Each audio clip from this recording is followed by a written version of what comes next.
चलो next sum में चलो। अरे मैं आपको छोड़ के कहीं नहीं जा रहा। जब तक आप नहीं सीखोगे मैं आपके पीछे लगा हुआ हूँ। अभी इस क्वेश्चन में भी काफी कुछ नया चीज आएगा, सीखने को मिलेगा आपको। अगर इतना ही इजी होता तो मैं छोड़ ही देता ना आपके ऊपर। मैं इसको टच ही नहीं करता। मैं बोलता आप घर से कर लेना, सॉल्यूशन छपा हुआ है। बट मैं कर रहा हूँ, मतलब कुछ तो बात है, कुछ सिखाना है मेरे को। देखो, following information and financial ratios relates two year ended 31 March. So GP दिया हुआ है, एनपी दिया हुआ है, मटेरियल कंज्यूम्ड है, डायरेक्ट वेजेस है, स्टॉक ऑफ मटेरियल्स बोल रहा है 3 मंथ्स यूसेज है। स्टॉक ऑफ मटेरियल क्या बोल रहा है? 3 months usage. Stock of finish goods दिया हुआ है 6% ऑफ वर्क्स कॉस्ट। ये सब नया है। आपको मैन्युफैक्चरिंग अकाउंट सिखाया था ना, उसको यूज करके यहाँ पे काम होगा। Debt collection period are 60 days। फिर रेशियोज दिया हुआ है, fixed asset to sales is 1:3, fixed asset to current asset, current ratio, long term loan to current liability, share capital to reserves. सारा ही रेशियो दिया हुआ है, एक भी वैल्यू नहीं है कि जिससे हम सम स्टार्ट कर पाए। मतलब अभी हमको सब रेशियो दिख रहा है, बस किससे स्टार्ट होगा भी वो नहीं दिख रहा। दरवाजा नहीं दिख रहा कहां से घुसे। अब दिख रहा है value of fixed asset as on 31 March. ये 23 होगा, ठीक है, इसको करेक्ट कर लो। If the value of fixed asset on 31st March 2023 amounted to 26 lakhs, prepare a summarized PL account for the year ended 31st March 23 and also balance sheet as on 31st March 23. So you have got just one information which is fixed asset, which is 26 lakh. अब देखो fix asset से क्या क्या हो सकता है। Fixed asset 26 lakh है तो सेल्स आ जाएगा ना। फिक्स एसेट मालूम है तो सेल्स आ जाएगा। फिर फिक्स एसेट मालूम है तो करंट एसेट आ जाएगा। फिर करंट रेशियो मालूम है तो current ratio current asset bye current liability, तो इससे आपका करंट लायबिलिटी आ जाएगा। देखो अब इतना सोचना आ रहा है कि नहीं आ रहा है? ये सीखना है, ये नहीं सीखना कि मेरे से पूरा काम एक बार में हो जाए। मैं बाहुबली हूं, मैं हनुमान जी हूं, ऐसा नहीं हो सकता है। धीरे धीरे सीखोगे। एक ही दिन में लंका पार नहीं कर, समुद्र पार करके लंका नहीं पहुंच सकते आप। तो धीरे धीरे सीखेंगे हम लोग, ठीक है। तो ये सेल्स है, ये करंट एसेट्स है, ये करंट लायबिलिटीज है। फिर करंट लायबिलिटीज आ जाएगा तो लॉन्ग टर्म लोन आ जाएगा। और फिर बैलेंस शीट में सब चीज बैठाओगे ना तो बैलेंसिंग फिगर से शेयर कैपिटल और रिजर्व्स निकल आएगा। ये सब बैलेंसिंग फिगर से आ जाएगा। तो एक देखो फिक्स एसेट खाली मिलने से कितना सारा हो गया। तो तब सेल्स मिल गया, तो सेल्स से अब ऊपर देखे कुछ और हो सकता है। सेल्स सेल्स सेल्स से डेटर्स आ सकता है। डेट कलेक्शन पीरियड है तो डेटर्स टर्नओवर रेशियो आएगा। और डेटर्स टर्नओवर रेशियो में सेल्स यूज होता है, all sales are on credit, तो सेल्स से फिर डेटर्स में पहुंच जाएंगे। फिर सेल्स से जीपी आएगा, सेल्स से एनपी आएगा, सेल्स और जीपी से सीओजीएस आएगा, तो सीओजीएस से स्टॉक ऑफ फिनिश गुड्स निकल जाएगा। नहीं, स्टॉक ऑफ फिनिश गुड्स नहीं निकलेगा क्योंकि स्टॉक ऑफ फिनिश गुड्स को यहाँ पे वर्क्स कॉस्ट से रिलेट किया हुआ है। तो ये चार आइटम जो है ना, ये इस सम का आप समझ लो यूनिक चीज है, जो कि अब अभी अभी आप ऐसे क्वेश्चन पढ़ते पढ़ते रजिस्टर नहीं कर पाएंगे, इसलिए मैं अभी आपको नहीं बोल रहा। जितना आपका दिमाग ले सकता है मैं आपको उतना ही बोल रहा हूँ। ये अपने क्या करेंगे ना, पीएल बैलेंस शीट बनाएंगे, उसमें जब आइटम्स लिखेंगे तो उसमें से आपको दिखने लगेगा कि इसमें क्या करना है। मैन्युफैक्चरिंग अकाउंट बना के कॉन्सेप्ट समझा दूंगा। तो ये इस सम का यूनिक पार्ट है। बट बाकी आप देखो इतना तो कर ही सकते हो। जैसे अब एग्जाम में भी कभी कुछ आ जाए तो ये सब में स्टेप मार्किंग भर भर के मिलता है, तो जितना हो सकता है उतना करने से भी बहुत बहुत मार्क्स मिलेगा आपको। समझ में आया? फिक्स एसेट से सेल्स निकालो, फिक्स एसेट से करंट एसेट निकालो, करंट एसेट से करंट लायबिलिटी निकालो, करंट लायबिलिटी से लॉन्ग टर्म लोन निकालो, बैलेंस शीट कंप्लीट हो जाएगा। फिर सेल्स से डेटर्स को यूज करके, डेट कलेक्शन पीरियड को यूज करके डेटर्स निकालो, सेल्स से जीपीएनपी, यहां तक तो कर ही सकते हो आप। हाँ, यहाँ पे थोड़ा सा, क्योंकि यहाँ पे works cost usage works cost लिखा हुआ है, तो इसको कैसे यूज करना है, तो वर्क्स कॉस्ट का कॉन्सेप्ट मालूम होने से वो बैक कैलकुलेशन करने से सब कुछ निकल के आएगा। वो मैन्युफैक्चरिंग अकाउंट अगर आप बेसिक्स का भी चार्ट बना लिए थे तो बेसिक्स का चार्ट अगर सामने में रखोगे, मैन्युफैक्चरिंग अकाउंट देखोगे तो आपको सब समझ में आएगा। ओके। क्वेश्चन में बोला कि आपको करना क्या है, summarise PL account and balance sheet बनाना है। तो सबसे पहले हमारा धर्म क्या है, पहले फॉर्मेट बना लीजिए पीएल और बैलेंस शीट का। सबसे पहले क्या करिए, पीएल और बैलेंस शीट का फॉर्मेट बना लीजिए। PL account for the year ended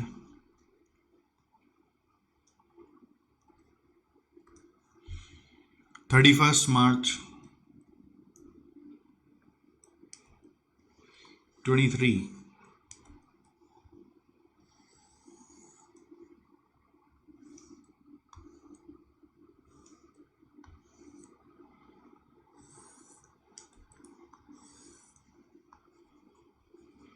Balance sheet as on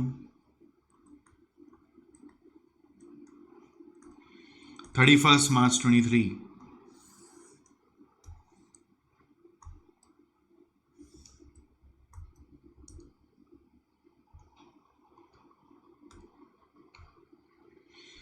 Balance sheet as on 31st March 23.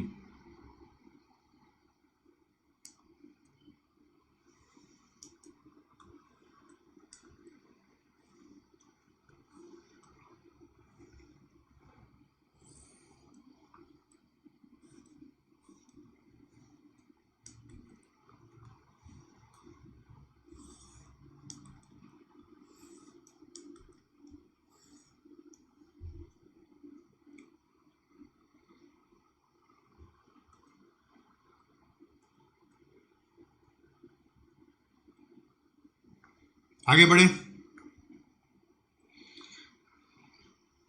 कुछ नहीं है, फॉर्मेट बनाने के लिए क्या टेंशन है भाई।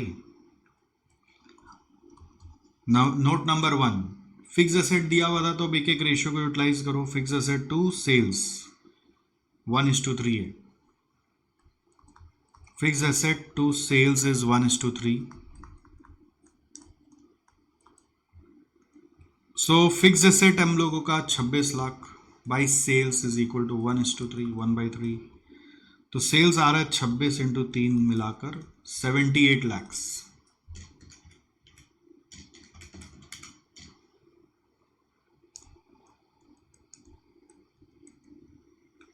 Note number 2, note number 2,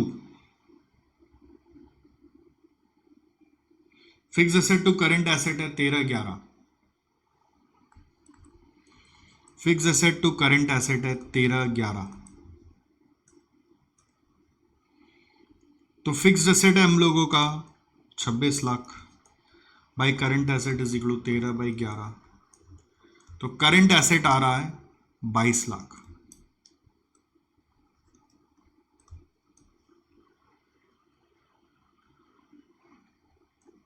note number 3,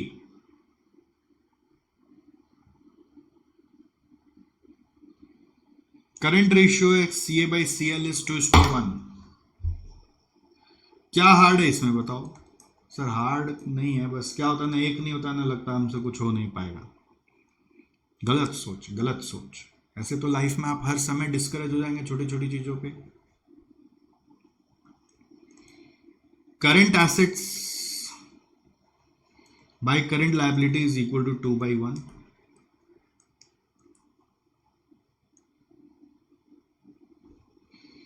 current asset है 22 lakh by current liability is equal to 2/1। तो करंट लायबिलिटी आ रहा है 11 लाख।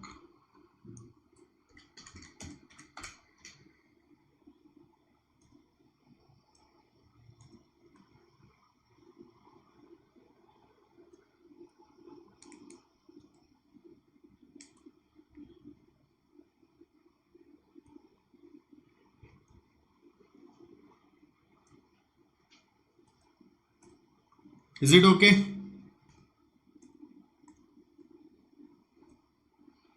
कितना इजीली हो रहा है। बैलेंस शीट में अगर आप चाहो तो फिक्स एसेट बढ़ा सकते हो 26 लाख। करंट एसेट ऐसे नहीं बढ़ाओगे, उसका ब्रेकअप करके बैठाना है। करंट लायबिलिटीज लेकिन बढ़ा सकते हो।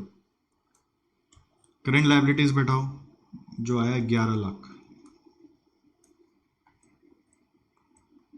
ओके, आराम से करो ना भाई, तुमको हड़बड़ क्या है फटाफट आंसर मिलाने का। नोट 3 में चलो, और क्या निकल के आ रहा है? Current liabilities to long term loan is 2:1। मतलब लॉन्ग टर्म लोन क्या है वो? Long term loan by current liability is 2:1। उल्टा नहीं हो जाए, ध्यान रखना, ये सब चीज का बेसिक है, ये ध्यान रखना कि उल्टा नहीं हो जाए। Current liability by long term loan ना कर दें आप। बाई 11 इज इक्वल टू 2/1, तो लॉन्ग टर्म लोन आ रहा है 22 लाख, ये 11 लाख है तो 22 लाख लॉन्ग टर्म लोन। अच्छा, अगर आप घर पे करके लाते हैं तो नीचे आंसर से चेक करके मिला लिया जबरदस्ती तो ठीक है, कोई बात नहीं, सीख रहे हो, बट सारा में हैबिट मत डालो कि मैं बस देख देख के आंसर कॉपी कर लूँ। कॉपी करने का हैबिट नहीं, अटका, समझा, फिर उसको सुधारा, वो अलग चीज है। तो ये हो गया long term loan. All right, फिर शेयर कैपिटल टू रिजर्व्स बोल रहा है 1:4। अच्छा, एक चीज समझ में आता है क्या, करंट एसेट्स का ब्रेकअप नहीं पता है बट टोटल मालूम है 22 लाख। मान लीजिए जो भी होगा यहाँ पे वो सबका इनर कॉलम में अगर अमाउंट लिखेंगे तो टोटल 22 लाख आएगा। तो बैलेंस शीट का टोटल कितना है 48 लाख से, तो यहां पे भी तो टोटल 48 लाख ही होना है। ये तो अभी तक आपको तीसरी बार समझा रहा हूं। तो इससे क्या समझ में आ रहा है, जो बचा हुआ है वो होगा शेयर कैपिटल और रिजर्व्स एंड सरप्लस। इससे क्या समझ में आ रहा है, शेयर कैपिटल होगा बचा हुआ और रिजर्व्स और सरप्लस होगा कि नहीं होगा। तो इन दोनों में बचा हुआ अमाउंट कितना है, 48 में से 33 गया तो कितना बचा, इसको वर्किंग नोट में लिख लो, note 4, total of liability side is equal to total of asset side is equal to 26 plus 22 48।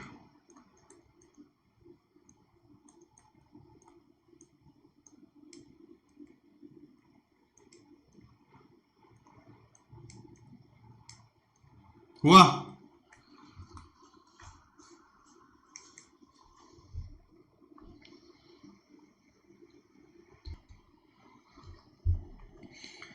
So you can say therefore share capital, या ऐसे बोल दो, देखो मेरे को ना ये पिक्चर बहुत अच्छा लगता है कि 48 लाख में ऐसे मैं ड्रॉ करके कर लूँ, long term loan current liability ऐसे कर लिख लेते हैं, current liability 11 lakh, long term loan है 22 लाख, तो शेयर कैपिटल और रिजर्व्स बचा हुआ हो जाएगा 33 माइनस कर रहे हैं तो 15 लाख आ रहा है, राइट। 33 लाख यदि माइनस कर रहे हैं तो कितना आ रहा है, ये 15 लाख आ रहा है। तो अब इस 15 लाख को आप ब्रेक कर देंगे, इसका रेशियो क्वेश्चन में दिया हुआ है 1:4 शेयर कैपिटल टू रिजर्व। देखो तो ये कैसे आया, ये इस सम का यूनिकनेस है कि ये बैलेंसिंग फिगर से आया, ठीक है। शेयर कैपिटल टू रिजर्व्स का ब्रेकअप कैसे, यहां से आया। अब इसका रेशियो मालूम है, share capital to reserves and surplus is equal to 1:4। तो शेयर कैपिटल कितना आ रहा है 1/5 इंटू 15 लाख यानी कि 3 लाख। रिजर्व्स एंड सरप्लस का वैल्यू आ रहा है 4/5 into 15 lakh is equal to 12 lakh.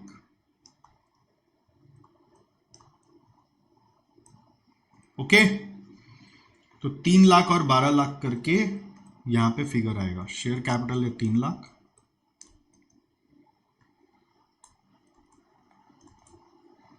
Reserves का है 12 लाख। समझ में आया। अब बस बचा क्या, करंट एसेट्स का ब्रेकअप। तो करंट एसेट्स का ब्रेकअप के लिए हम लोगों को, मैंने बोला था सेल्स से डेटर पे चलते हैं, सेल्स से सारा क्रेडिट पे, तो डेटर्स निकल जाएगा। 60 days at debt collection period. Note 5 लिखो, debt collection period is 60 days. कितना है डेट कलेक्शन पीरियड, 60 डेज है।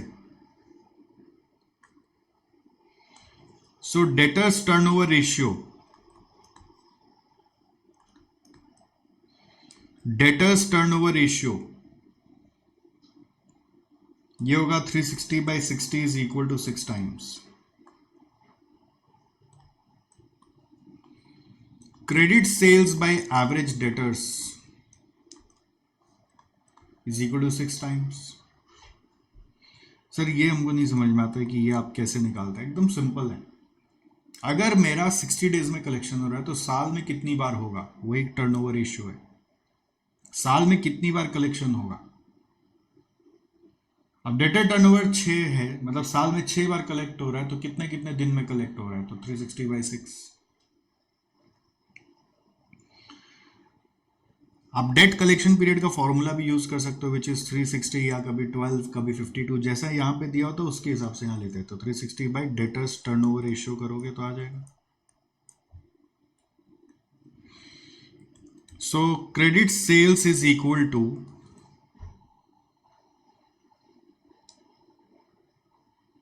क्रेडिट सेल्स हम लोगों का आ गया था, सेल्स सारा क्रेडिट पे था, तो credit sales is equal to 78 lakhs. तो क्रेडिट सेल्स की जगह अगर हम 78 लैक्स बैठा रहे हैं तो एवरेज डेटर्स इससे निकल के आएगा। तो from this we can say average debtors is equal to 78 lakhs by 6,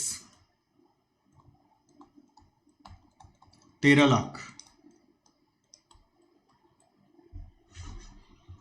average debtors is equal to 78/6 is equal to 13 lakh.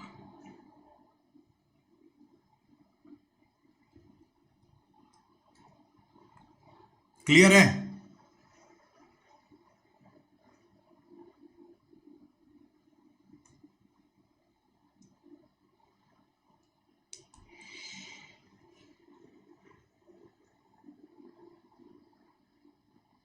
So I can say कि करंट एसेट का एक ब्रेकअप आ गया, डेटर्स 13 लाख हुआ। अब मैंने बोला था ये सबको रुक जाना होगा ना, जीपी एनपी निकाल लो। GP is 15% of sales, NP is 8% of sales.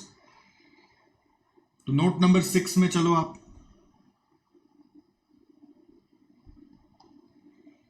Note number 6, GP is 15% of sales, 15% है और ये 8%।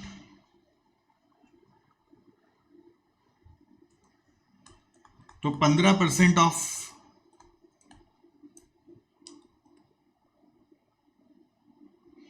78 लैक्स 11.7।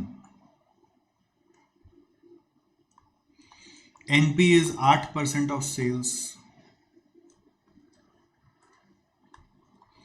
तो 8% ऑफ 78 लैक्स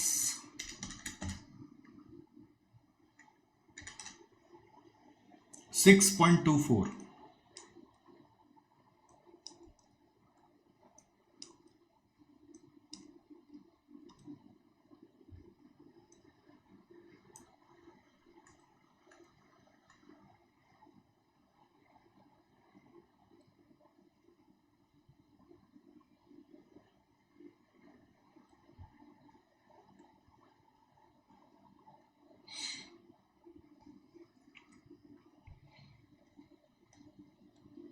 बाई सेल्स क्या लिखोगे,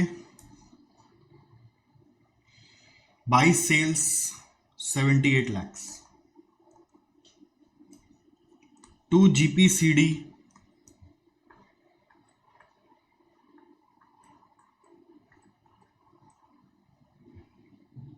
1170,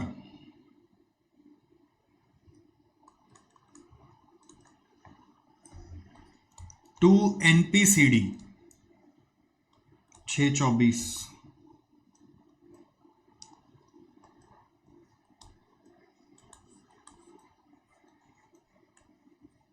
बाई जीपीबीडी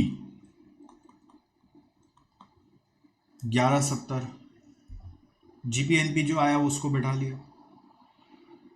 अभी गाड़ी फंसा हुआ कहां पर है, अब ये 4 आइटम पे फंसा हुआ, material, wages, stock of material, stock of finish goods. ठीक है,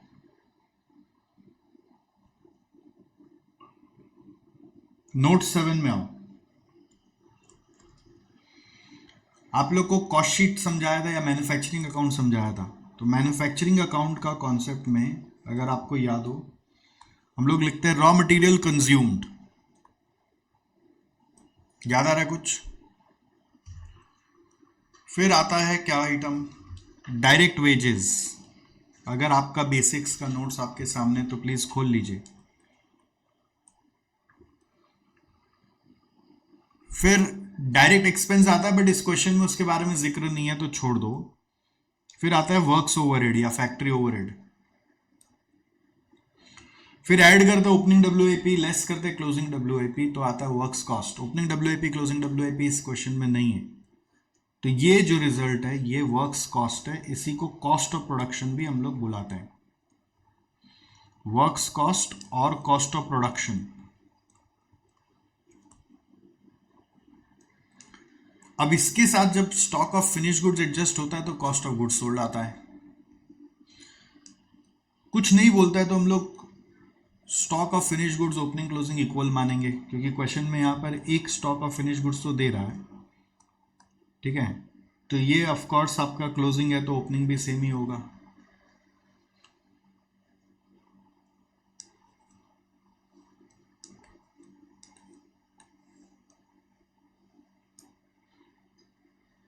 समझ में आ रहा है मैं क्या बोल रहा हूं? अगर इसमें स्टॉक ऑफ फिनिश गुड्स यदि मान लो एडजस्ट करते हैं, अगर इसमें हम लोग stock of finish goods adjust करते हैं तो आता है सीओजीएस। बट अभी यहां पे सीओजीएस सेम ही होगा। क्यों होगा? ये तीनों सेम क्यों है? देखो, वर्क्स कॉस्ट में ऐड करते हैं opening WAP less closing WAP तो सीओपी आता है, ठीक है। सिंस ये दोनों गिवन ही नहीं है तो किस्सा खत्म हो गया, वर्क्स कॉस्ट और सीओपी सेम हो गया। अब सीओपी में यदि हम ओपनिंग फिनिश गुड्स और क्लोजिंग फिनिश गुड्स एडजस्ट करते हैं तो हम कहां पे पहुंचते हैं? सीओजीएस में, राइट।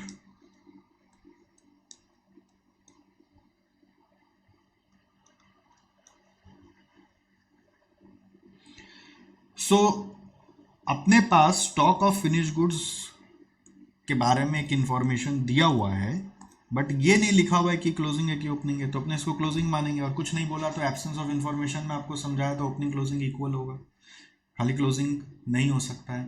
न्यू कंपनी होने से सिर्फ क्लोजिंग होगा, ओपनिंग जीरो होगा। बट यहां पर इसको अपने सेम मान लेंगे, अज्यूम। तो देयरफॉर क्या बोलोगे आप? जो सीओपी है वही मेरा सीओजीएस है। क्या? अब क्या था ना, जब बेसिक्स में इसको पढ़ा था तो पढ़ लिया था, यूज कैसे करेंगे वो क्लियर नहीं था। और मैंने बोला था वो कोई भी सब में कहीं पे भी किसी भी तरीके से घुस के आएगा, तो आ गया आपके सामने। तो आप आज इसको भी यूज करना सीख गए। तो देखो, अब आपको क्वेश्चन में क्या क्या इंफॉर्मेशन दे रहा है।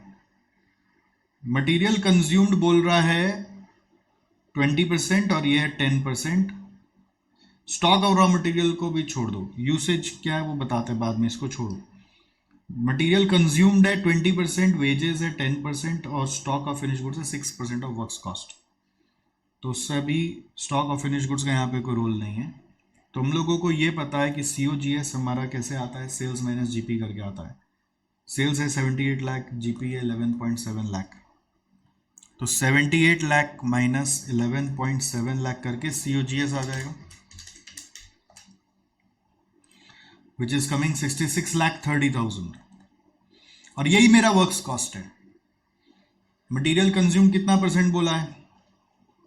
मटेरियल कंज्यूम बोला है 20% और ये 10%, तो इसका 20% और 10% आप कर लो। 20% ऑफ 66,30,000 कितना आएगा? देखो, इंटू 0.2 करोगे तो 13,26,000 आया। फिर ये कितना बोला है? 10% बोला है। 66.30 लाख का 10% कितना होगा? 6,63,000। बैलेंसिंग फिगर हो जाएगा वर्क्स ओवरहेड।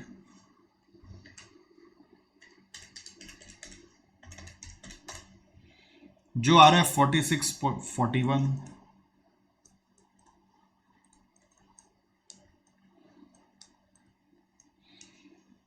बैलेंसिंग फिगर क्या है? वर्क्स ओवरहेड है, जो आ रहा है 46.41।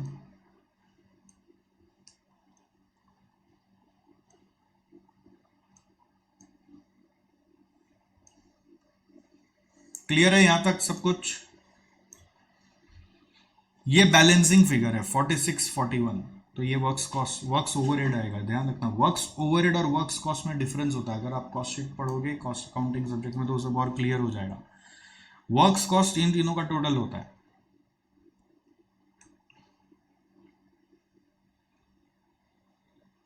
क्लियर है? तो ये मेरे हिसाब से आपके लिए नया था, क्योंकि आपने इसको अभी तक किसी भी सम में यूज नहीं किया। तो मटेरियल कंज्यूम्ड यहां पे अब हम पीएल में बैठा सकते हैं। To raw material consumed 1326, to direct wages 663 और टू वर्क्स ओवरहेड 46,41। और आप देखो इन दोनों का जो नेट है सेल्स और जीपी का नेट सीओजीएस होता है, तो वो तीनों का टोटल सीओजीएस से मैच हो जाएगा। तो ये पूरा टैली हो गया, क्योंकि सीओजीएस को ही ब्रेक किया इस तीन हेड में। तो सेल्स माइनस जीपी से भी सीओजीएस ही आ रहा है। बात बराबर? ऑलराइट। अब जो यहां पे दिया हुआ था stock of raw material 3 months usage, इसका क्या करना है?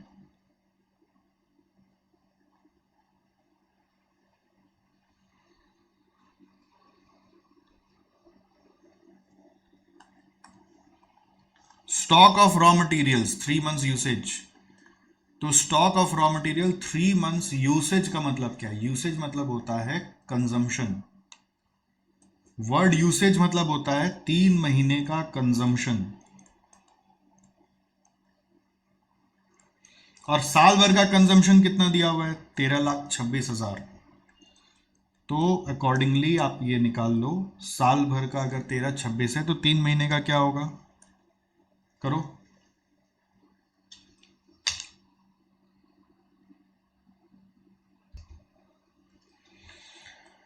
So this will be 3/12 into 13,26,000। 13,26 into 3/12 करके आ रहा है 331,500। तो इसका यूज पीएल में कुछ नहीं है।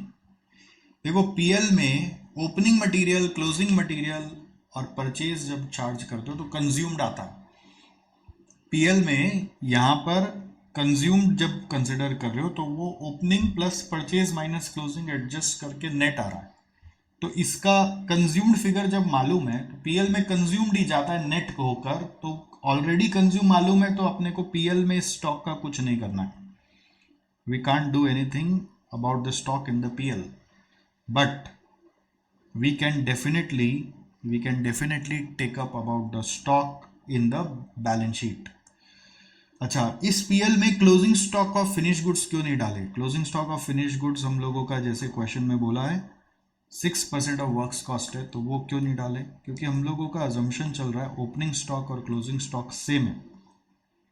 ठीक है, ये अजम्पशन चल रहा है ना यहाँ पे, same opening stock closing stock same है। तो इसलिए क्लोजिंग फिनिश गुड्स का भी हमने कुछ नहीं किया। तो इसको निकाल ही क्यों रहे? जब सेम है उसको यूज ही नहीं करना था तो निकाल ही क्यों रहे? बैलेंस शीट के लिए निकाल रहे हैं। Stock of finish goods question में क्या बोला है? 6% ऑफ वर्क्स कॉस्ट बोला है।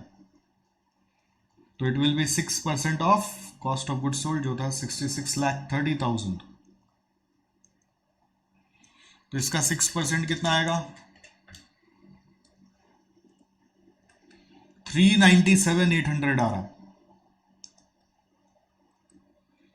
कितना आ रहा है ये? 397,800।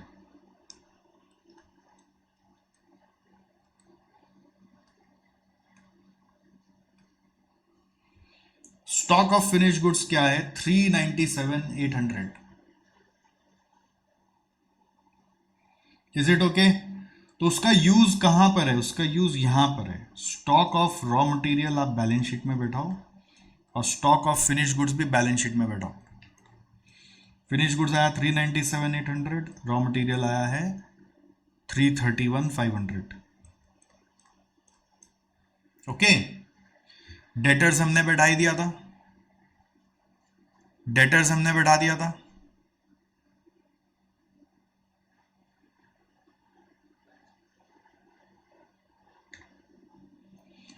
डेटर्स का आंसर के लिए 360 लेना था कि 365 लेना था सर, हम कंफ्यूज हो गए क्योंकि हम सॉल्यूशन देख लेते नीचे, आपको उसमें 365 दिया हुआ था। वो कैसे भी किया जा सकता है, 365 से करोगे आंसर थोड़ा डिफर कर जाएगा, बट 360 राइट है। सर अपने मन से 360 लेना है 365 लेना है कैसे पता चलता है?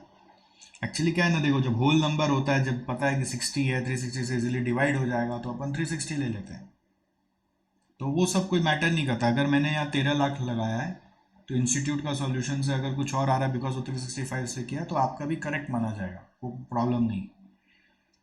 ऑलराइट, तो अगर आप देखोगे करंट एसेट्स में ये 3 आइटम आ गए, उसके बाद भी अगर बैलेंस बच रहा है तो वो कैश माना जाएगा। Cash would be the balancing figure of current asset. 22 lakh total होना चाहिए। आप देखो इसमें क्या आ रहा है, 13 लाख, 331,500, 397,800 माइनस 22 लाख कर रहे हैं, तो ये आ रहा है 170,700 बैलेंसिंग फिगर। नीचे वर्किंग नोट में भी एक ब्रेकअप दिखा सकते हो, बट यहीं पे भी समझा दिया आपको कि बैलेंसिंग फिगर आ रहा है कैश। तो ये सब जो जो आता है ना, ये सब ऐसे मार्क कर लो सो दैट आपको धीरे धीरे हाईलाइट हो जाए और यूज टू हो जाए आप। Stock of material, stock of finish goods को ऊपर पीएल में नहीं लिखा, क्यों? क्योंकि ओपनिंग क्लोजिंग इक्वल है। मटेरियल का इसलिए नहीं लिखा क्योंकि कंज्यूम दिया हुआ ही है, तो फिर मेरे को क्यों दिमाग लगाना। ठीक है, हिंदी में लिख लो ये पीएल में क्यों नहीं गया, क्योंकि पीएल में कंज्यूम जाता है और कंज्यूम्ड ऑलरेडी मालूम है। ये पीएल में क्यों नहीं गया, क्योंकि ओपनिंग क्लोजिंग इक्वल है, इसलिए ये नहीं गया। Is it okay? अब क्या बचा है देखो, अब मेरे को लग रहा है खाली यही दोनों का गैप है, और तो कुछ इसके बीच में कुछ बताया हुआ नहीं है। सब कुछ हमने कवर कर लिया, GP, NP, material, wages, stock, debt, सब कुछ कवर कर लिया। अब इन दोनों के बीच में यदि गैप रह गया है तो वो बैलेंसिंग फिगर होगा, और क्या होगा आप खुद बता दो, operating expenses, admin and selling expenses. और वो कितना रुपया आएगा बताओ, 1170 माइनस 6,24,000 करके 5,46,000 आ रहा है बैलेंसिंग फिगर।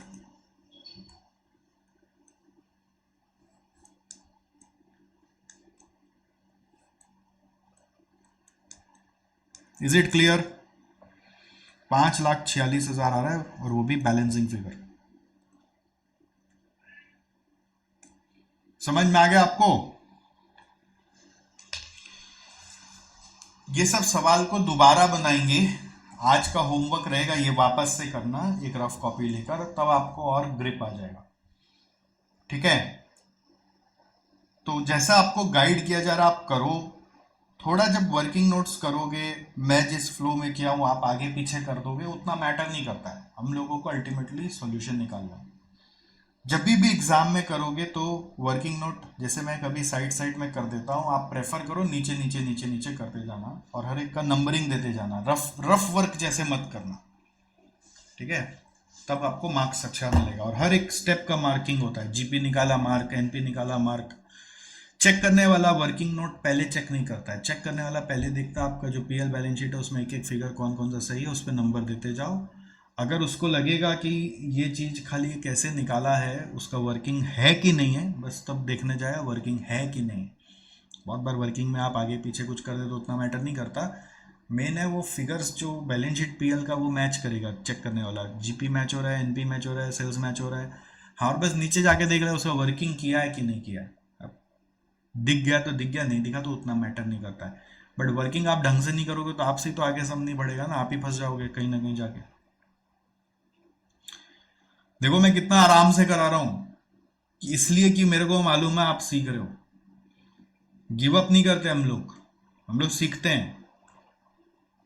आइए,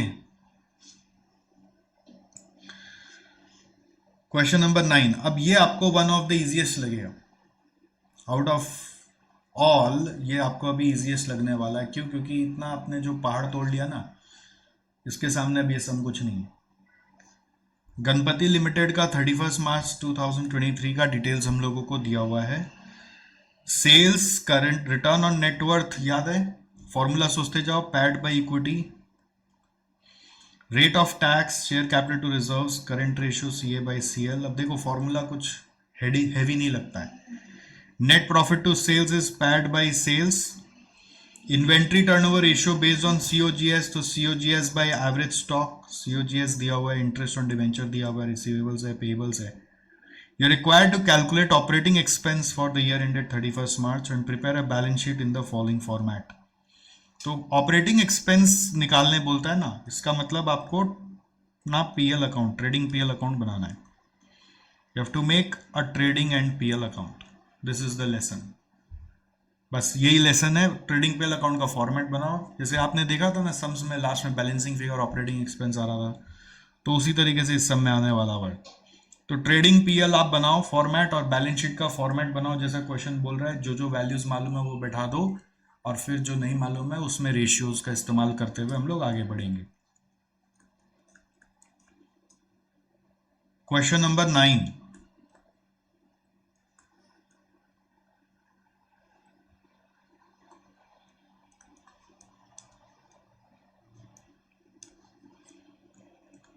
part A. Part A. Part A के लिए पीएल अकाउंट और ट्रेडिंग एंड पीएल बोल दो, एक ही बात है, वो उतना फर्क नहीं पड़ता है. फॉर द ईयर एंडेड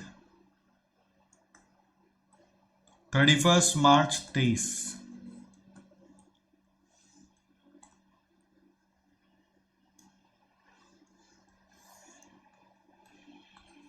फिर पार्ट बी के लिए balance sheet as per the format.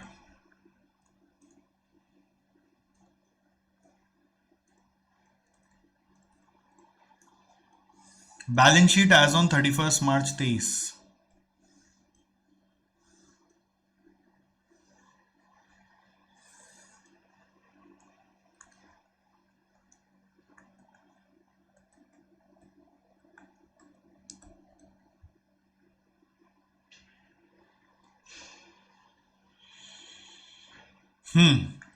अब देखो बैलेंस शीट का तो आइटम्स बताया वही है, तो वही वही जगह में लिख देते हैं. फिक्स एसेट, करंट एसेट्स में स्टॉक, रिसीवेबल्स और cash, share capital, reserves in surplus, 15% debentures और पेबल्स.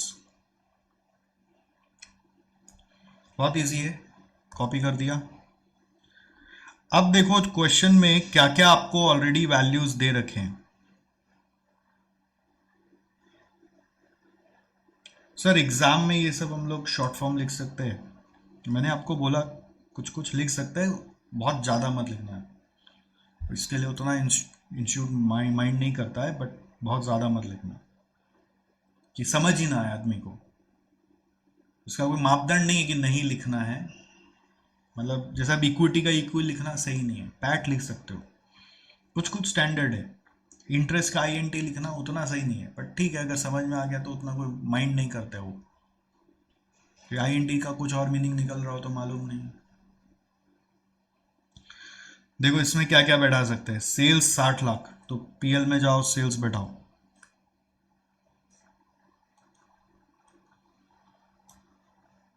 फिर सीओजीएस है 18 लाख, तो जब सीओजीएस ही दिया हुआ है तो वही बैठा देते 18 लाख. खत्म करो किस्सा. इसका ब्रेकअप में उतना कोई मेरे को इन्फॉर्मेशन भी नहीं दिख रहा है यहाँ पे. सर ये मेरे को लगा कि आप इसका ब्रेकअप करेंगे. अरे ब्रेकअप कहाँ से करें, कोई इन्फॉर्मेशन होना चाहिए ना. सीओजीएस का ब्रेकअप में क्या होता है, ओपनिंग स्टॉक, क्लोजिंग स्टॉक, वो सब तो कुछ दिख नहीं रहा है मेरे को. परचेजेस ये सब तो है नहीं. तो जीपी आ गया सीधा 42 lakhs.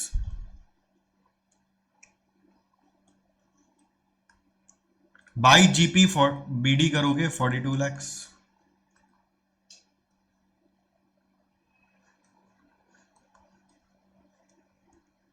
टू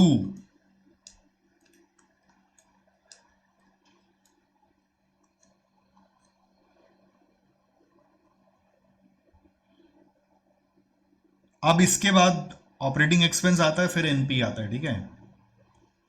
तो टू नेट प्रॉफिट अगर हम लिखे पैट, तो पैट तो मेरे को मिल जा रहा है ना. कितना होगा पैट.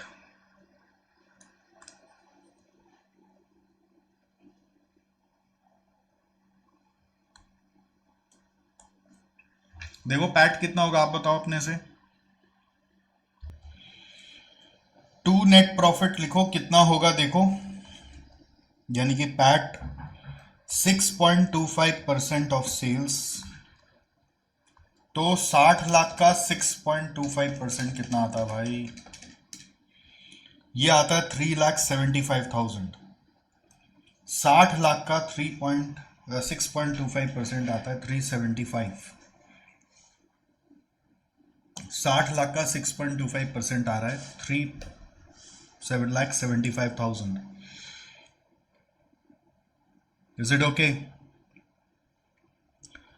तो बैलेंसिंग फिगर बचा क्या? बैलेंसिंग फिगर बचा ही क्या? अरे खुद बोल दो, और क्या बच गया?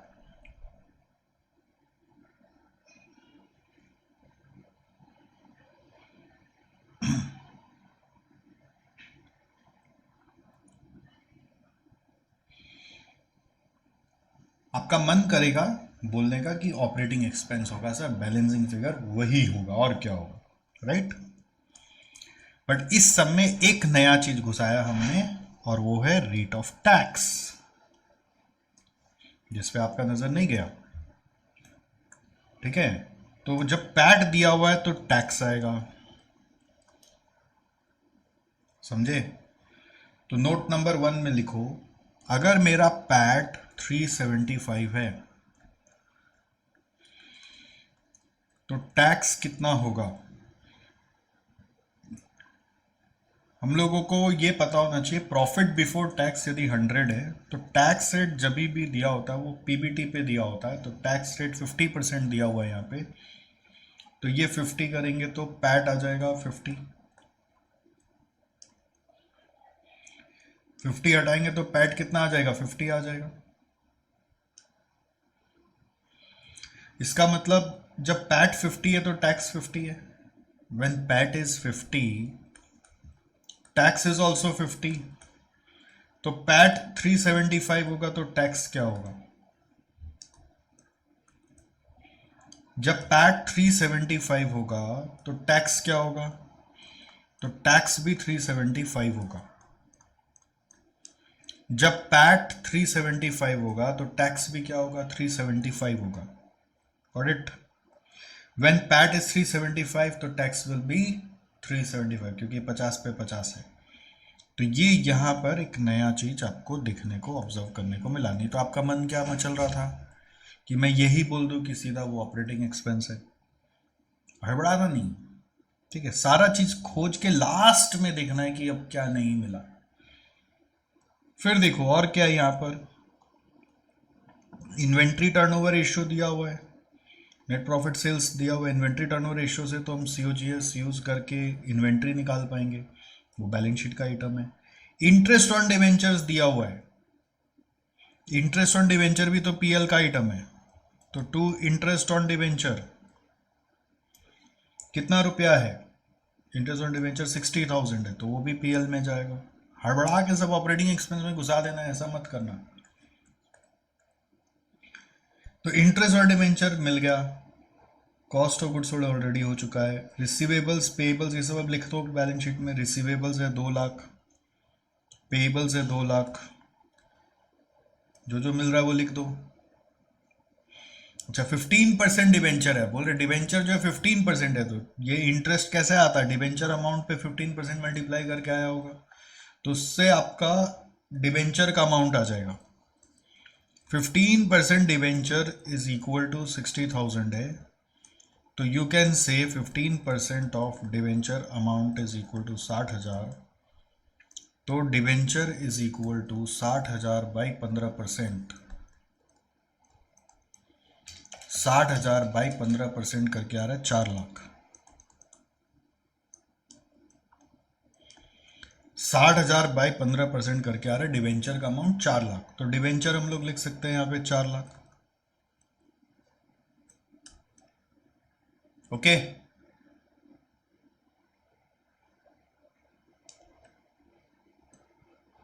ये समझ में आ गया आपको? 4 लाख और ये आ गया 2 लाख। अब और क्या आ सक रहा है? स्टॉक आ सक रहा है, stock stock stock inventory turnover ratio 12 times है, सीओजीएस बाय एवरेज स्टॉक करो। अब एक एक करके अपने आप भी कोशिश करो ना, क्या दिक्कत है। Inventory turnover ratio is 12 times, COGS by average stock is equal to 12 times.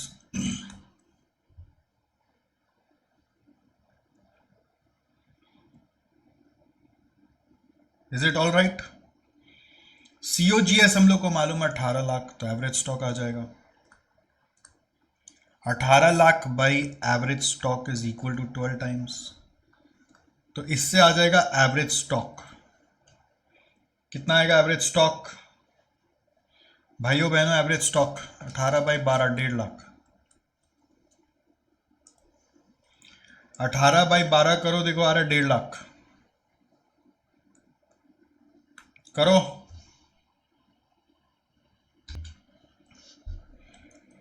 यहां पे आप लिख दो 1.5 लाख।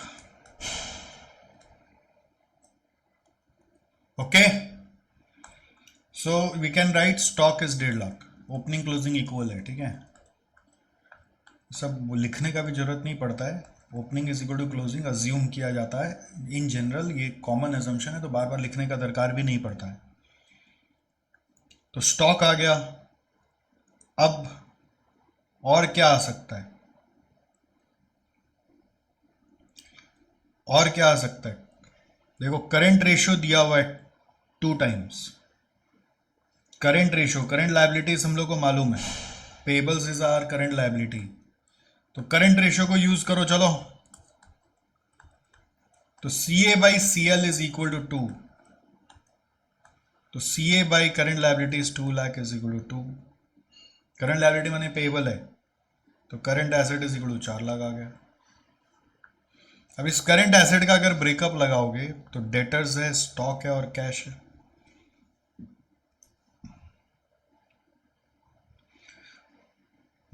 डेटर्स हम लोग को दिया हुआ है 2 लाख, स्टॉक दिया हुआ है 1.5 लाख, 2 लाख स्टॉक आया 1.5 लाख, तो बैलेंसिंग फिगर क्या होगा? कैश। अब देखो ये नया नहीं लगेगा आपको, क्यों? क्योंकि ऐसा सिचुएशंस देख लिए ना आप, अरे बहुत सारा चीज फॉर्मूला से नहीं हो पाता है, वो आप सम्स से सीखते हो इस तरीके से, तो आप सम्स में देखते देखते आपको हैबिट हो जाता है, और इस तरह से आपको मैं हैबिचुएटेड करा दूंगा ना कि ऐसा आप कोई भी सम देखोगे ये तो हमको पता है ये ऐसे होगा, टाइम देना होगा। 4 और 2 यहाँ पे भी आ गया, करंट एसेट करंट लायबिलिटी खत्म हो गया। अब और कैसे होगा?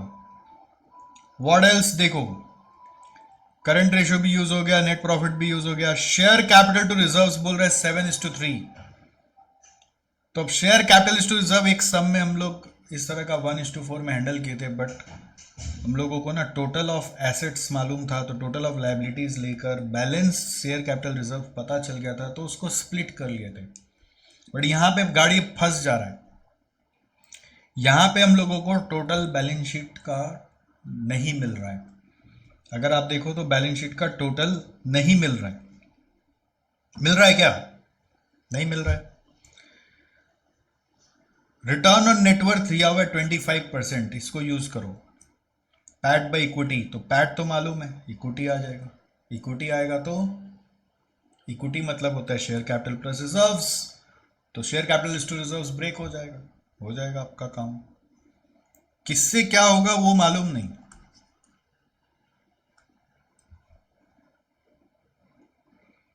Note 5, return on equity is 25%,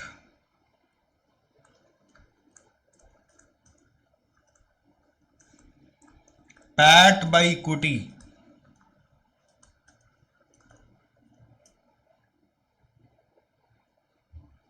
so what is the PAT? 375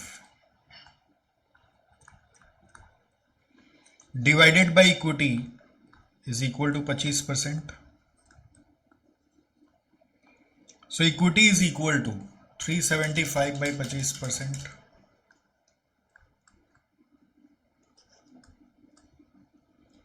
जो आ रहा है 15 lakh.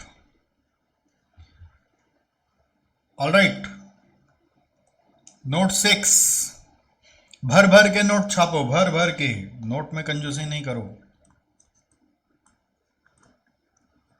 Equity is equal to share capital plus reserves. तो you can say share capital plus reserves is equal to 15 lakh, और रेशियो दिया हुआ है share capital is to reserves in surplus is equal to 7/3। 7:3 दिया हुआ है, right. Share capital to reserves मतलब share capital is to reserves is 7:3। तो share capital is equal to आप बोलेंगे 7/10 और reserves is equal to 3/10। 7/10 of 15 lakh, 3/10 of 15 lakh. इतना mathematics समझ में आता है ना। दोनों का टोटल यदि ये है तो उसका रेशियो अगर 7:3 है, मतलब 7/10 पार्ट शेयर कैपिटल का, 3/10 पार्ट रिजर्व का। तो ये आ रहा है 10,50,000 और ये आ रहा है 4.5 लाख।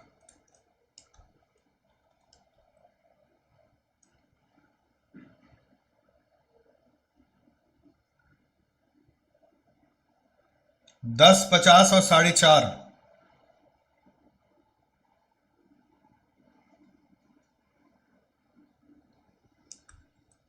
यहां पे आ रहा है 10,50 और यहां पे आ रहा है 4.5।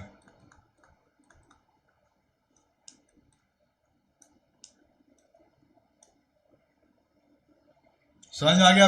अब ये बैलेंस शीट का टोटल आ जाएगा 10, 4, 14, 4, 18, 2, 20 और 1, 21 लाख। तो वो टोटल दोनों तरफ लिख देंगे। अब फिक्स एसेट का कोई इंफॉर्मेशन नहीं है, तो फिक्स एसेट बैलेंसिंग फिगर से आ जाएगा, जो कि आ रहा है, आप देखिए 17 लाख।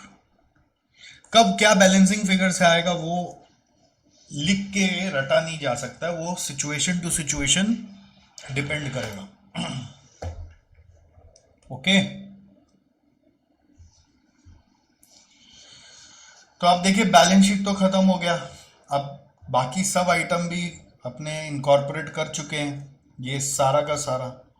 तो बचा क्या, सिर्फ अब जो बचा है वो ऑपरेटिंग एक्सपेंस रहा होगा। ऑपरेटिंग एक्सपेंस लास्ट में, फर्स्ट में नहीं।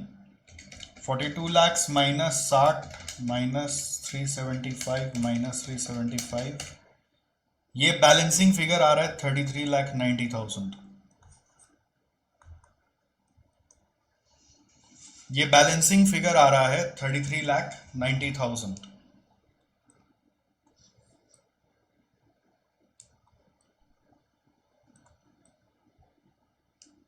Is this okay?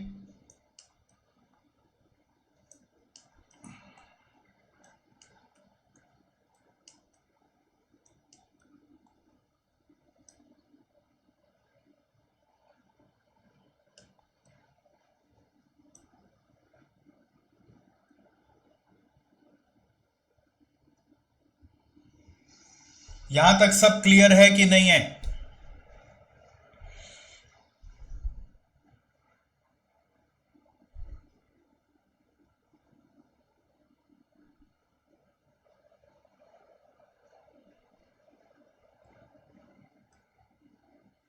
चलो आगे बढ़ते हैं। आज जो सम ये 3 तो हुआ ना, देखो मैं हमेशा आपको कुछ टेढ़ा सम ट्राई करने दूंगा, उससे आपको सीखने मिलेगा। ट्राई करोगे तो सीखोगे। तो आज जो 3 सम हुआ उससे काफी कुछ सीखने को मिला। अब ये सम आपका बेस बनेगा आगे का हर सम के लिए। अभी भी एक पर्टिकुलर ट्रिक सिखाना बाकी है, वो किसी सम में आएगा। तो वो ट्रिक आने के बाद आप बोलोगे अब मेरे को सब आता है। तब तक try and see, try and see, try and see, देखो कितना पार्ट सही कर पाए। स्टार्ट करना पड़ेगा, गलत करो गंदा करो, स्टार्ट गलत गंदा, don't worry about perfect solution. From the following information and ratios, prepare the balance sheet as at 31st March and income statement for the year ended for Mr. Ganguly. So average stock दिया हुआ है, क्या दिया हुआ है? Question is giving you average stock, ठीक है। अपना माइंड में सोचते जाओ किसका क्या यूज हो सकता है। करंट रेशियो दिया है, एसिड टेस्ट रेशियो मतलब है quick ratio. What is acid test ratio? Acid test ratio मतलब है क्विक रेशियो। तो करंट रेशियो और क्विक रेशियो को यूज किया था अभी अपने ऊपर में क्वेश्चन में भी, उससे स्टॉक निकल जाता है नॉर्मली। नॉर्मली स्टॉक निकल जाता है, बट यहां पे स्टॉक दिया हुआ है। अगर आपको स्टॉक दिया हुआ है तो ये कौन सा स्टॉक दिया हुआ है? This is your average stock. Alright, मैं क्या बोल रहा हूं सुनो। Current ratio C A by C L, acid test ratio is quick ratio. तो quick ratio is current acid minus stock divided by current liabilities minus bank OD बोलते हैं ना, divided by current liability minus bank OD. तो current ratio में C A by C L is 3:1 और acid test ratio C A minus stock by current liability minus bank OD. तो C ए और stock, stock में आप 10 lakh use कर सकते हो तो बैंक ओडी बैलेंस निकल जाएगा। या फिर आप अज्यूम करो कि बैंक ओडी अपना मन से हम जीरो ही मानेंगे, तो आप क्या कर सकते हो, स्टॉक को यूज करके, ये स्टॉक को 10 लाख बैठा के you may find current asset और करंट लायबिलिटी। ऐसा भी हो सकता है। नहीं समझ में आया मैं क्या बोला? अरे दिमाग में दौड़ाना पड़ेगा मेरे भाई मेरी बहन। मैं ये बोल रहा हूं करंट रेशियो होता है C A minus C A by C L, acid test ratio होता है C A minus stock current quick acids आएगा डिवाइडेड बाय दो ऑप्शन है, current liability minus bank OD. तो बैंक ओडी को आप जीरो मानकर सम कर सकते हैं, या फिर आप क्या होता है ना, खाली इसको बैंक ओडी को जीरो मान लिया तो इक्वल टू आपका 1 आ रहा है ना। अगर बैंक ओडी जीरो मान लिया तो ये स्टॉक आप यहाँ बैठा दोगे तो इससे आपका कुछ सी ए सी एल सॉल्व हो सकता है। मैं ये बोलना चाह रहा हूँ कि अगर आप ये स्टॉक यहाँ बैठा दोगे तो सी ए सी एल सॉल्व हो सकता है, और सी ए सी एल सब आ रहा है तो आप यहाँ पे फिर बैंक ओडी निकाल सकते हो बैलेंसिंग फिगर से। अभी बैंक ओडी मैं अज्यूम करूंगा कि नील है, क्यों? क्योंकि इस सब में अगर आप बैंक ओडी अज्यूम करेंगे ना तो फिर ये सॉल्व ही नहीं होगा। This portion won't get solve, current asset current liability निकलेगा नहीं। तो अगर आप ये स्टॉक को यहां पे बढ़ा के बैंक ओडी नील मान के करोगे तभी आपका ये सम बनेगा। तो अब ये कैसे पता चलता है? ये एक्सपीरियंस है, यही सम करते करते समझ में आता है कि इन तीन को एक साथ यूज करना और बैंक ओडी को नील मानना है। ठीक है। फिर PBIT to PBT, profit before interest and tax to profit before tax, इसका रेशियो दिया हुआ है। फिर कलेक्शन पीरियड आपको मालूम है, debtors turnover ratio, stock turnover ratio में बोल रहे यूज सेल्स एज टर्नओवर, तो इसमें चला के बोला है सेल्स बाय एवरेज स्टॉक से करना। फिक्स एसेट टर्नओवर रेशियो होता है sales by fix asset. Working capital होता है C A minus C L. Net profit ratio is paid by sales. फिर GP ratio is GP by sales. Operating expenses अलग से दिया हुआ है, वो पीएल में जाएगा एक्सक्लूडिंग इंटरेस्ट, तो इंटरेस्ट खोज के लाना होगा। लॉन्ग टर्म लोन इंटरेस्ट 12% के हिसाब से, टैक्स कुछ नहीं है। समझ में आया? आपको करना क्या है, प्रिपेयर करने बोल रहा है balance sheet and income statement. Income statement बोलता है तो पीएल अकाउंट भी बना सकते हो, या फिर इनकम स्टेटमेंट बोलता है ना तो आपको जो बेसिक्स में फॉर्मेट नहीं सिखाया था, sales less variable cost less fixed cost करके ईबीआईटी माइनस इंटरेस्ट करके ईबीटी, वो फॉर्मेट भी फॉलो कर सकते हो। इनकम स्टेटमेंट मतलब वो फॉर्मेट ज़्यादा प्रेफर्ड है। ठीक है। ईबीआईटी वाला फॉर्मेट जो है ना उसको यूज़ करके दिखाएंगे इसमें, और बैलेंस शीट जैसे बनता है वैसे ही बनेगा। समझ में आया आपको? तो पहले क्या करना है, सबसे पहले सारा चीज को उतार लेना है, मतलब फॉर्मेट बनाओ और जो जो दिया हुआ वो बैठा दो, उसके बाद दिमाग लगाओ, उसके बाद दिमाग लगाओ। चलो, आप जो सोच रहे हो उस सब एंगल से मैं कराऊंगा। सोचो अभी मैं क्वेश्चन चालू कर रहा हूं। क्वेश्चन नंबर 10 आ रहा है, पेज नंबर डैश।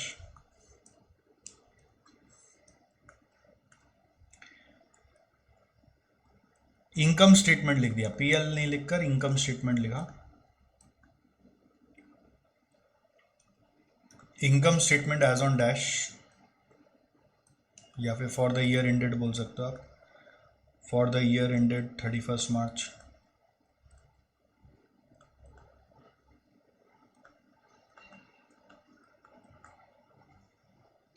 पर्टिकुलर्स और रुपीज,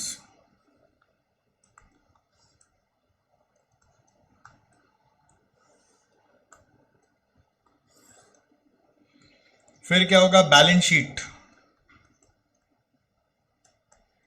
एज ऑन 31 मार्च,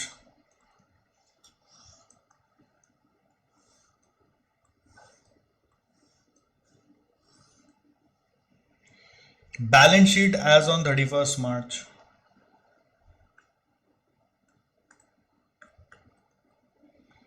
अब देखो क्या क्या मालूम है।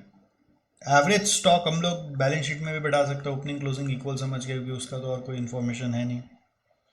तो स्टॉक बैठा दिया 10 लाख, जो जो दिया वो बैठा दे, चलो दैट्स इट। स्टॉक बैठा दिया, जो जो मालूम है वो बैठा रहे अभी फिगर्स। वर्किंग कैपिटल मालूम है तो बैठा नहीं सकते। ऑपरेटिंग एक्सपेंस एक्सक्लूडिंग इंटरेस्ट बैठा सकते हैं पीएल में, बट कहाँ बैठा है, अभी तो पीएल का फॉर्मेट ही स्टार्ट नहीं किया, तो छोड़ दो। अब देखो क्या क्या चीज को लेके लड़ सकते हैं अपने। एवरेज स्टॉक के बाद करंट रेशियो है 3:1। नोट नंबर 1, करंट रेशियो क्या है, 3:1 है। तो व्हाट यू कैन से is CA by CL is 3/1, बोल सकते हो। फिर वर्किंग कैपिटल दिया हुआ 10 लाख, ये इसी से जुड़ा हुआ है। Working capital is equal to 10 lakh, तो you can say CA minus CL is 10 lakh.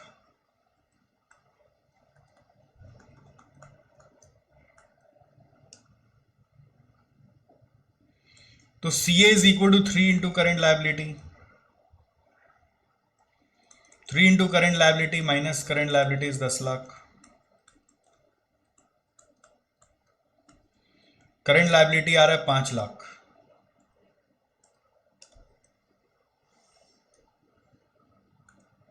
Current liability कितना आ रहा है, 5 लाख आ रहा है।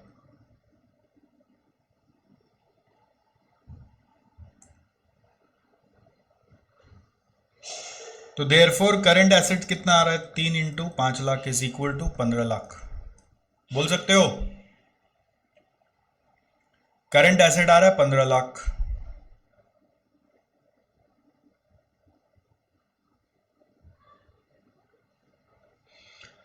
अब सेकंड देखो, नोट 2 में एसिड टेस्ट रेशियो दिया हुआ है 1:1। तो हिसाब से ये होना क्या चाहिए, current asset minus stock by current liabilities minus bank OD is equal to 1:1, ऐसा होना चाहिए। ये आइडियल तरीका है। तो करंट एसेट हमको मालूम है 15 लाख, स्टॉक मालूम है 10 लाख, करंट लाइबिलिटी मालूम है 5 लाख, माइनस बैंक ओडी करके ये आ रहा है 1:1। तो इसको आप सॉल्व करके देखो क्या आ रहा है, ये 5 lakh by 5 lakh minus bank OD equal to 1/1। तो बैंक ओडी क्या आ रहा है, 5 lakh minus bank OD is equal to, cross multiply करेंगे 5 लाख। तो इंटरेस्टिंग चीज क्या हो रहा है, ये कट जा रहा है, मतलब बैंक ओडी कुछ है ही नहीं, देख रहे हो। ये आइडियल तरीका है। मैं आपको यही उस समय बोल रहा था कि कई बार क्या होता है, आप बैंक ओडी अपना मन से जब तक क्वेश्चन में गिवन नहीं हो आप अज्यूम ही नहीं करते, तो आप क्या कर सकते थे, current asset minus stock by current liability करते और इक्वल टू 1 बैठाते। तो करंट एसेट 15 लाख है, स्टॉक 10 लाख है, और करंट लाइबिलिटीज 5 लाख है। तो ये मैच हो गया, मतलब कुछ इसमें से निकालने का बना नहीं, क्रॉस चेक हो गया। मैं आपको बस यही बोल रहा था।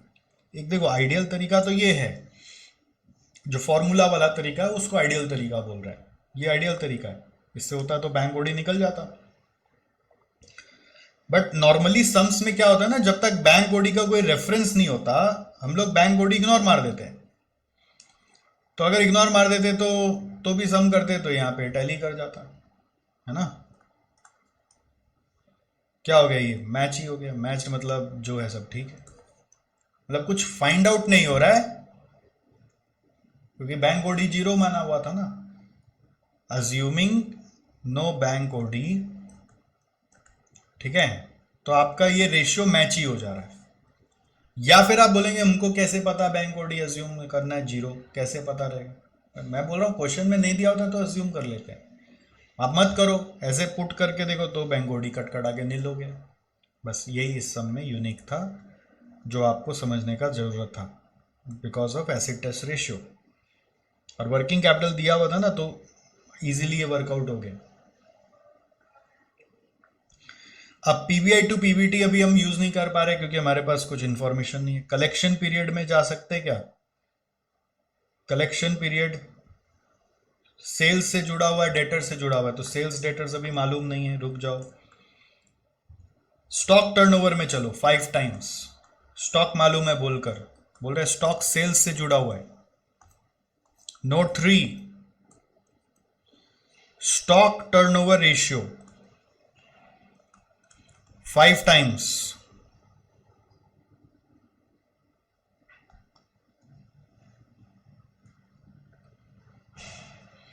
So we have sales by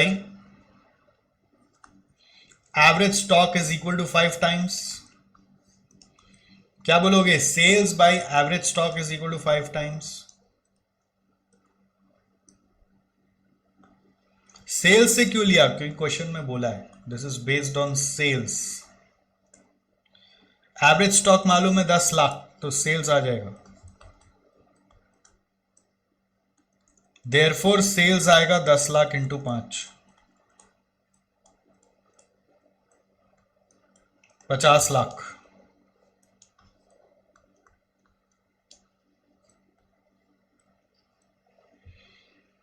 sales is equal to क्या आ रहा है? 10 lakh into 5 is equal to आ रहा है 50 लाख।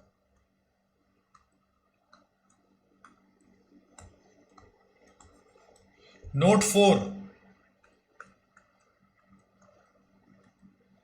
नोट 4,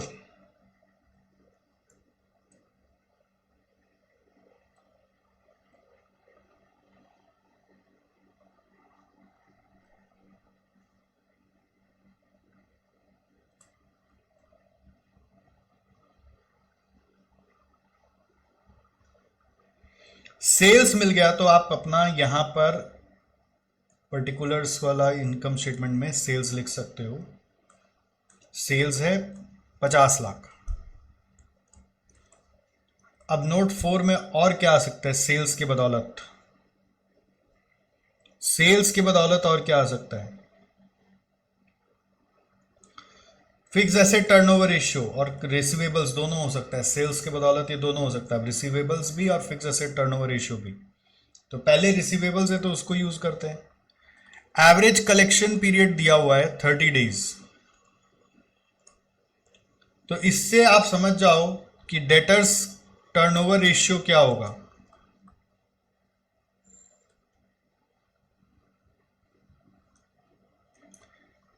तो इसका फॉर्मूला आपको कितनी बार लिख के बता दिया हूं, 360 से करेंगे हम। 360 बाई डेटर्स टर्नओवर रेशियो, ठीक है, इज इक्वल टू दिस। तो डेटर्स टर्नओवर रेशियो क्या होगा? 360 by 30 is equal to 12 times. Debtors turnover ratio is sales divided by average debtors, correct. तो सेल्स हम लोगों का 50 लाख है, बाय एवरेज डेटर्स करोगे तो एवरेज डेटर्स निकल के आ रहा है कितना, देखिए,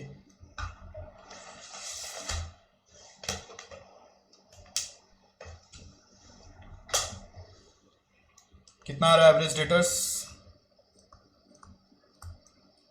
50 lakh by 12,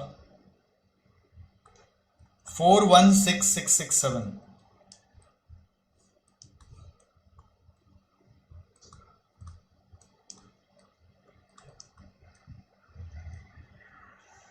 Average debtors is 416667.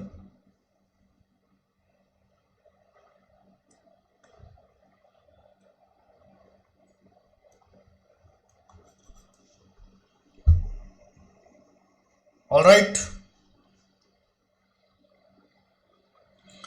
सो ये डेटर्स आप स्टॉक के नीचे बैठा दो 416667।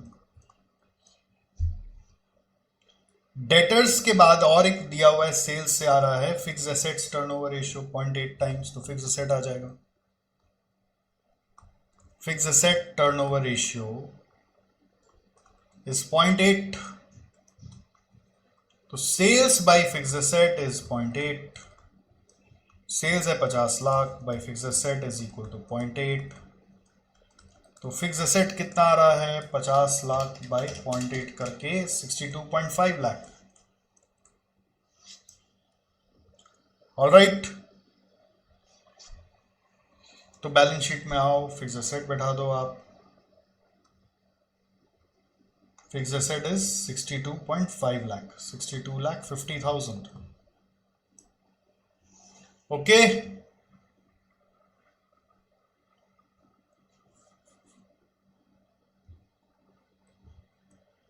ये भी हो गया, स्टॉक टर्नओवर भी हो गया, कलेक्शन पीरियड भी हो गया। ओके, तो अब नेट प्रॉफिट और ग्रॉस प्रॉफिट पे चलते हैं। Net profit ratio is PAT, तो PAT is 10%। Note 6, net profit ratio is 10%. So PAT by sales is equal to 10%. So PAT will be equal to 50 lakh का 10% is equal to 5 lakh.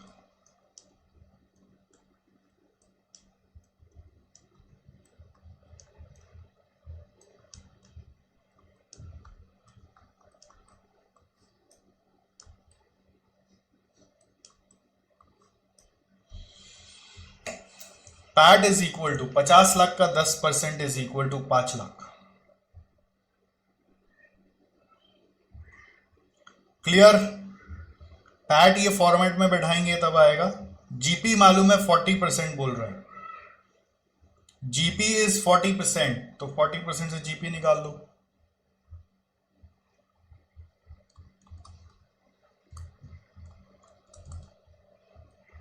So is equal to 40% of 50 lakhs, यानी कि 20 lakhs। Okay, तो sales और GP का difference से cost of goods sold आ जाएगा।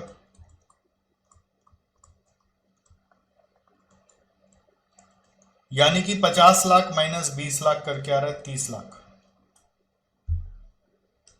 Sales और जीपी का डिफरेंस से सीओजीएस आ गया which is 30 lakhs।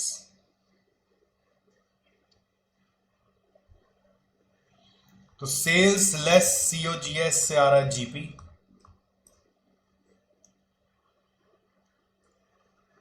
Sales less COGS से आ रहा है जीपी। जीपी है 20 लाख, सीओजीएस है 30 लाख। जीपी है 20 लाख, सीओजीएस है 30 लाख।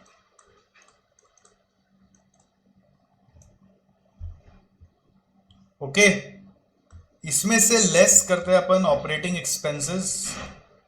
तो वो बोला है क्वेश्चन में एक्सक्लूडिंग इंटरेस्ट है 9 लाख, तो एक्सक्लूडिंग इंटरेस्ट में डालो 9 लाख, माइनस करेंगे फिर इंटरेस्ट, नहीं ये ईबीआईटी आ जाएगा। अभी इंटरेस्ट क्यों माइनस करना, ईबीआईटी दिखाओ। तो ये आ रहा है 11 लाख। फिर लेस करिए आप इंटरेस्ट। थोड़ा फॉर्मेट को याद करो, आप बेसिक्स में सब सीखे थे। बस मैंने जब सिखाया था sales minus variable cost contribution minus fix cost EBIT बताया था, थोड़ा सा यहाँ पे चेंजेस हो गया। अब आप चाहो तो अपना वो बेसिक फॉर्मेट में इसको भी अपडेट कर सकते हो, साइड में पेंसिल से लिख लो कि ऐसे भी ईबीआईटी पे पहुंचा जा सकता है। बेसिक फॉर्मेट जो बनाया था उस नोट्स में जाके इसको अपडेट कर लो। ये बेसिक है, जिससे सारा बेसिक तो एक साथ कवर नहीं हो सकता था ना। तो इंटरेस्ट आपको दिया हुआ है 12%। अब 12% तो बोल दिया, लेकिन अमाउंट तो नहीं बोला भाई, अमाउंट तो नहीं बोला। तो ये कैसे निकाला जाए?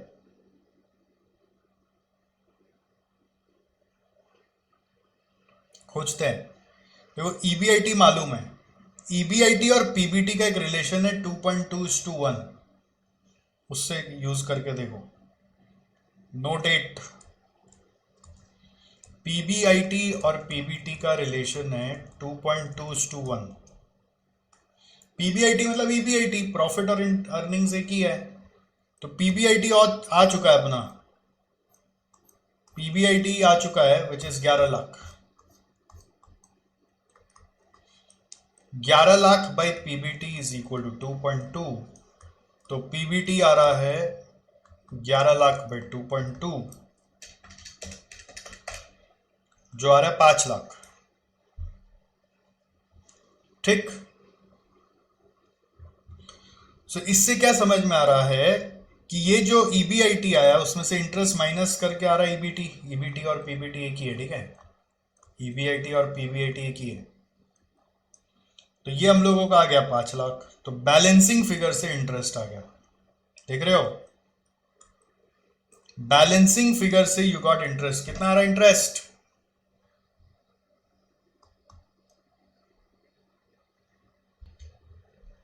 6 लाख रुपए आ रहा है।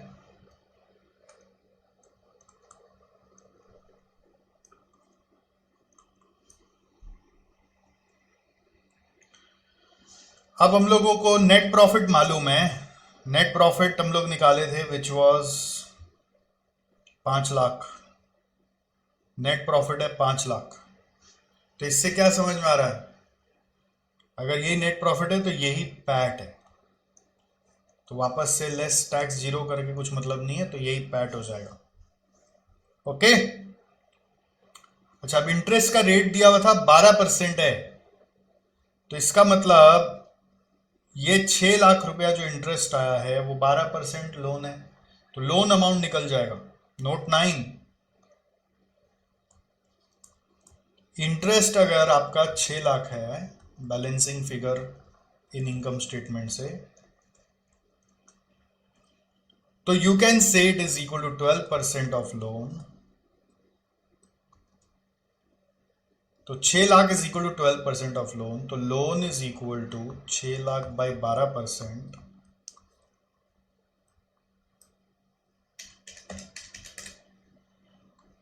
$50 लाख आ रहा है। 6 लाख बाई 12% करके आ रहा है लोन अमाउंट 50 लाख। तो we can write balance sheet में एक आइटम लोन अप 12% लोन बोलकर 50 लाख।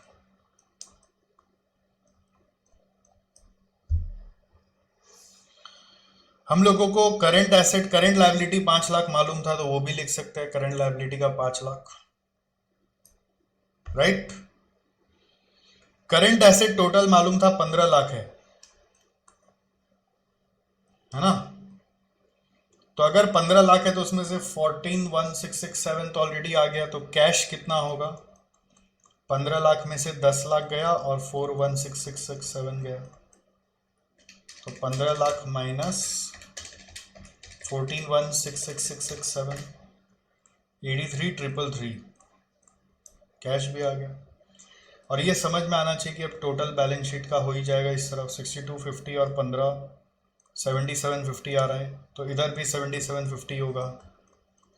और बैलेंसिंग फिगर आपका इक्विटी शेयर कैपिटल या शेयर कैपिटल बोल सकते हो, शेयर कैपिटल एंड रिजर्व्स, उसका ब्रेकअप नहीं है, बस शेयर कैपिटल बोल के छोड़ देंगे। ये पूरा बैलेंसिंग फिगर में चला जाएगा। देखो कितना आ रहा है balancing figure, how much balancing figure it is coming,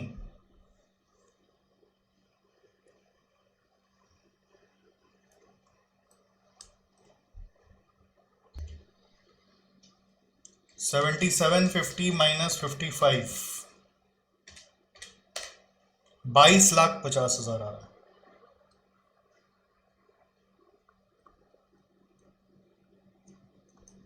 हुआ? कब क्या बैलेंसिंग फिगर आएगा वो अनुभव से समझ में आता है, एक्सपीरियंस से समझ में आता है। तो ये सब जो जो आपको नया ज्ञान मिलता है आप मार्क करते जाएंगे। मेरे हिसाब से ये पार्ट भी ध्यान देने का कि EBIT तक कैसे पहुंच रहे हैं। जीपी में से operating expense excluding interest minus किया तो EBIT पे आ गए। इंटरेस्ट बैलेंसिंग फिगर से आया, ये भी देखने का चीज़ है। मार्किंग बहुत इंपॉर्टेंट है, ये सब दोबारा करने से बच्चा सीखता है। फर्स्ट टाइम में कोई नहीं सीखता है हर बार, सेकेंड टाइम में सीखता है। तो सेकेंड टाइम कब करना, आज का क्लास के बाद।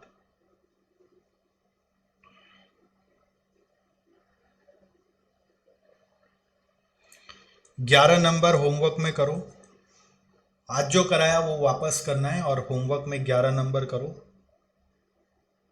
12 नंबर करो। ये सब छोटा छोटा क्वेश्चन है, मैं कराऊंगा, बट स्टिल आप ट्राई करो। 13 नंबर भी ट्राई करो, आज जो कराया वो प्लस ये 3 क्वेश्चन और, आज जो कराया वो प्लस ये 3 क्वेश्चन और। कष्ट उठाना होगा, हम लोग बेस बनाने जा रहे हैं, दिमाग खोलना है अगर हम लोगों को, तो थोड़ा सा स्ट्रगल करना पड़ेगा, ठीक है। तो let's do it, don't worry, मैं हूँ। गलत होने से मत डरो, डिस्करेज नहीं होना है, सोचना है कि अच्छा इसमें अभी भी कुछ और है जो मेरे को नहीं आ रहा है, तो वो सर के सीखेंगे। बस इतना सोच के आपको अपने आप अटेम्प्ट करना है, this is the goal. Okay, मैं आपको ऐसे तो सब स्पून फीडिंग ही कर दूं, बट मैं चाहता हूं आप फॉर्मूला का शीट सामने रख के कुछ भी स्क्रिबल तो करो, मैं हूं, प्लीज डू द स्क्रिबलिंग। चलिए, thank you so much, I will see you in the next session, bye bye.